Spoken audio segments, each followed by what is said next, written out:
Gracia y paz para ustedes, les habla nuevamente Galanmón, y esta vez quise hacer un video más corto, sobre un punto en específico en el cual se basan los protestantes para afirmar que, supuestamente, no hay intercesión de santos, mas solo de personas vivas que pueden orar por otras, puesto que, según ellos afirman basados en su interpretación bíblica, están dormidos, basándose, en una palabrita mal interpretada desde su propia mentalidad y no desde el contexto de la Biblia para saber qué significa ese término referido a la muerte de una persona, como el caso de Lázaro. Para mayor información sobre temas de fe, no se olvide de visitar nuestra página de Facebook. Sin mayor preámbulos empecemos con el tema. Lo que nos dicen los protestantes. Más de una vez habremos escuchado de parte de ellos, pasajes como el de Lázaro o el de Eclesiastés, los cuales supuestamente hablan de que después de morir la gente duerme y no hay conocimiento ni sabiduría, ignorando lo que habla el contexto de la Biblia a plenitud, pero primero, aclararé brevemente el pasaje del Eclesiastés usado por los protestantes quienes al parecer, de ese libro, solo conocen un versículo. Porque los que viven saben que han de morir. Pero los muertos nada saben, ni tienen más paga. Porque su memoria es puesta en olvido. Eclesiastés 9:5. Y con eso ya se basan en que no hay intercesión de santos, junto con lo que veremos luego. Pero con respecto a este punto, ignoran que también en el libro de Eclesiastés existe el siguiente versículo. Y alabé yo a los finados, los que ya murieron, más que a los vivientes, los que viven todavía. Eclesiastés 4:2. Pero, hagamos un análisis respetable de la Biblia para ver a lo que se refiere en esta parte y luego pasaremos al punto en cuestión. Este mal hay entre todo lo que se hace debajo del sol, que un mismo suceso acontece a todos, y también que el corazón de los hijos de los hombres está lleno de mal y de insensatez en su corazón durante su vida. Y después de esto se van a los muertos. Aún hay esperanza para todo aquel que está entre los vivos. Porque mejor es perro vivo que león muerto. Porque los que viven saben que han de morir. Pero los muertos nada saben, ni tienen más paga. Porque su memoria es puesta en olvido. También su amor y su odio y su envidia fenecieron ya. Y nunca más tendrán parte en todo lo que se hace debajo del sol. Anda, y come tu pan con gozo, y bebe tu vino con alegre corazón. Porque tus obras ya son agradables a Dios. En todo tiempo sean blancos tus vestidos, y nunca falte ungüento sobre tu cabeza. Goza de la vida con la mujer que amas, todos los días de la vida de tu vanidad que te son dados debajo del sol, todos los días de tu vanidad. Porque esta es tu parte en la vida, y en tu trabajo con que te afanas debajo del sol. Todo lo que te viniere a la mano para hacer, hazlo según tus fuerzas. Porque en el Seol, ¿a dónde vas? No hay obra, ni trabajo, ni ciencia, ni sabiduría. Eclesiastés 9:3-10. Como vemos, el mismo escritor habla de los muertos, pero únicamente en el sentido físico, puesto que habla, desde que empieza la cita, de lo que está debajo del sol. Además, el punto más importante, saber la idea que se tenía en el Antiguo Testamento sobre el Seol, el cual era considerado un lugar físico a donde iban los muertos, literalmente un lugar bajo de la tierra donde iba la gente muerta, el mismo concepto de la palabra Hades, de la mitología griega, incluso en otras versiones se traduce como Hades, pero véanlo ustedes mismos. Mas si Dios hiciere algo nuevo, y la tierra abriere su boca y los tragaré con todas sus cosas, y descendieren vivos al Seol, entonces conoceréis que estos hombres irritaron a Dios. Y aconteció que cuando cesó el de hablar todas estas palabras, se abrió la tierra que estaba debajo de ellos. Abrió la tierra su boca, y los tragó a ellos, a sus casas, a todos los hombres de Coré, y a todos sus bienes. Y ellos, con todo lo que tenían, descendieron vivos al Seol, y los cubrió la tierra, y perecieron de en medio de la congregación. Números 16, 30, 33. Como vemos, el concepto del Seol es distinto al que tenemos nosotros del lugar al que van los muertos, puesto que literalmente se pensaba era un lugar físico donde iban los muertos. Vamos lo siguiente. Aunque cavasen hasta el Seol, de allá los tomará mi mano. Y aunque subieren hasta el cielo, de allá los haré descender. Amós 9:2. Nuevamente, se habla del Seol como un lugar físico. Y cabe decir que, cuando se habla de la sabiduría inexistente de los muertos y lo demás debajo del sol, se habla de los muertos solo en el sentido físico, mas no en el espiritual, cosa que es obvia, puesto que un cadáver no puede contestar preguntas ni hablar, pero en ese tiempo no era algo tan obvio, debido al paganismo con el cual se combatía y el mismo en el cual cayó Saúl.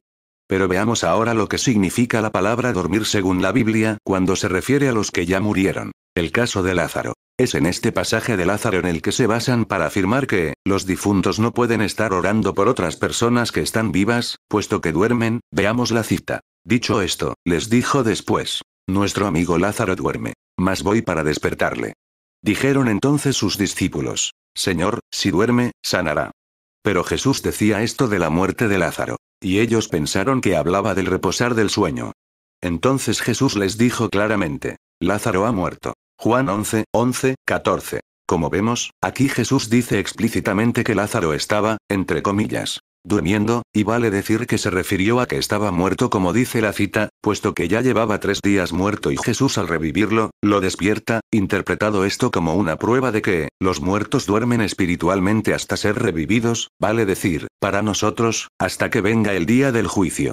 Aquí vemos en otro pasaje, que la palabra dormir no se usa para referirse a la muerte, vale decir, para describir a una persona que está durmiendo, o mejor dicho, soñando oníricamente. Y lloraban todos y hacían lamentación por ella.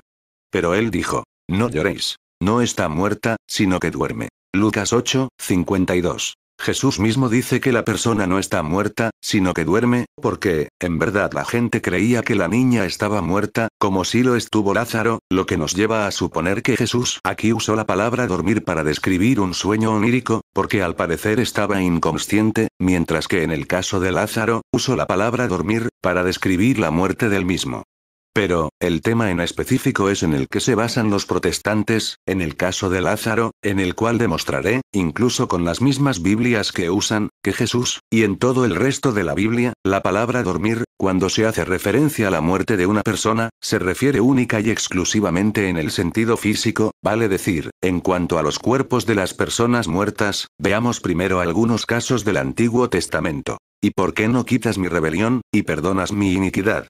Porque ahora dormiré en el polvo, y si me buscares de mañana, ya no existiré. Job 7, 21. Aquí, Job habla de que él dormirá en el polvo, que ya no existirá, pero, ¿qué es lo que se va a dormir en el polvo, su espíritu o su cuerpo físico?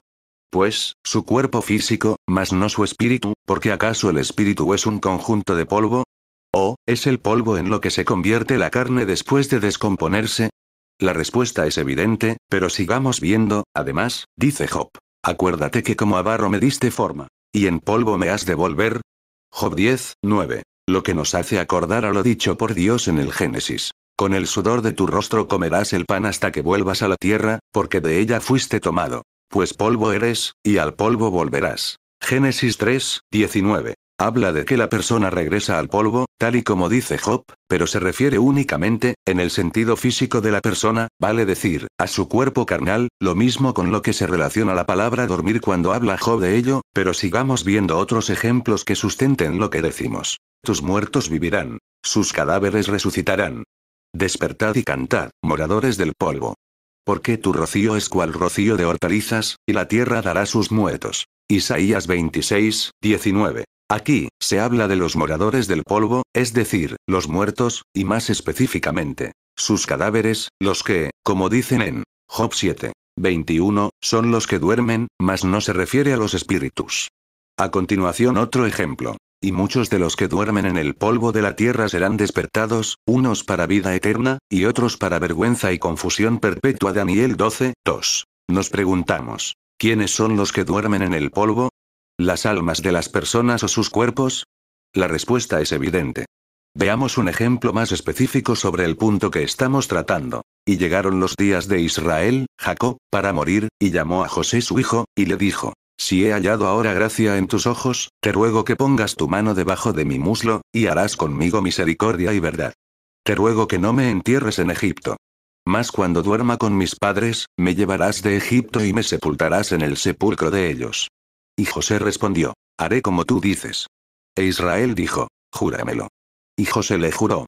Entonces Israel se inclinó sobre la cabecera de la cama. Génesis 47, 29, 31. Cabe preguntarnos, ¿qué es lo que va a dormir y será llevado de Egipto para ser sepultado en un sepulcro? ¿El alma de Jacob, o el cuerpo físico de Jacob? La respuesta es más que evidente. Veamos ahora algunos ejemplos del Nuevo Testamento, para comprobar que el concepto de la palabra dormir refería a la muerte de una persona, se refiere única y exclusivamente en el sentido físico, en el sentido corporal. Y se abrieron los sepulcros, y muchos cuerpos de santos que habían dormido, se levantaron. Mateo 27, 52. ¿Quiénes, o qué? ¿Son los que estaban durmiendo y luego se levantaron? ¿Las almas de las personas o sus cuerpos físicos? La cita habla por sí misma, veamos ahora lo siguiente. Por lo cual hay muchos enfermos y debilitados entre vosotros, y muchos duermen. 1 Corintios 11, 30. Aquí, vemos que Pablo habla en el sentido físico, puesto que habla de enfermos debilitados y de muertos, vale decir, de cuerpos debilitados, y en mayor grado, cuerpos de fallecidos, que como vimos desde antes, los que, entre comillas, duermen. Conclusión.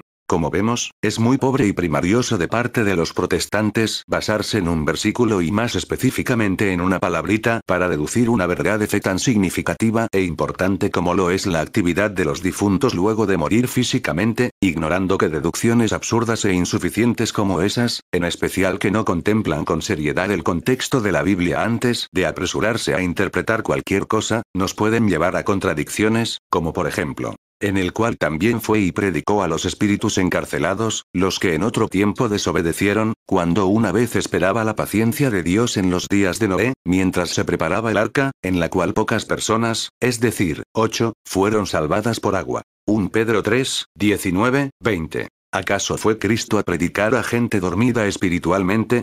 Obvio que no. Al parecer no tiene los protestantes este pasaje, o lo tienen tapado. Dios no es Dios de muertos, sino Dios de vivos. Así que vosotros mucho erráis. Marcos 12, 27. Incluso, es el mismo Cristo quien critica a los fariseos por pensar que esas eran solo palabras bonitas y no una realidad la cual Dios nos revela. Es el mismo error de los fariseos que pensaban que una vez muerto se acabó el cuento, el que cometen los protestantes al creer lo que creen. De cierto os digo, que el que guarda mi palabra, nunca verá muerte. Entonces los judíos le dijeron, ahora conocemos que tienes demonio. Abraham murió, y los profetas. Y tú dices, el que guarda mi palabra, nunca sufrirá muerte. ¿Eres tú acaso mayor que nuestro padre Abraham, el cual murió? Y los profetas murieron. Juan 8, 51, 53. Espero les haya gustado este video corto. Para mayor información, no se olvide de visitar nuestra página de Facebook, Defensa Católica, y sobre todo de darle un clic en me gusta, XD, Dios los bendiga.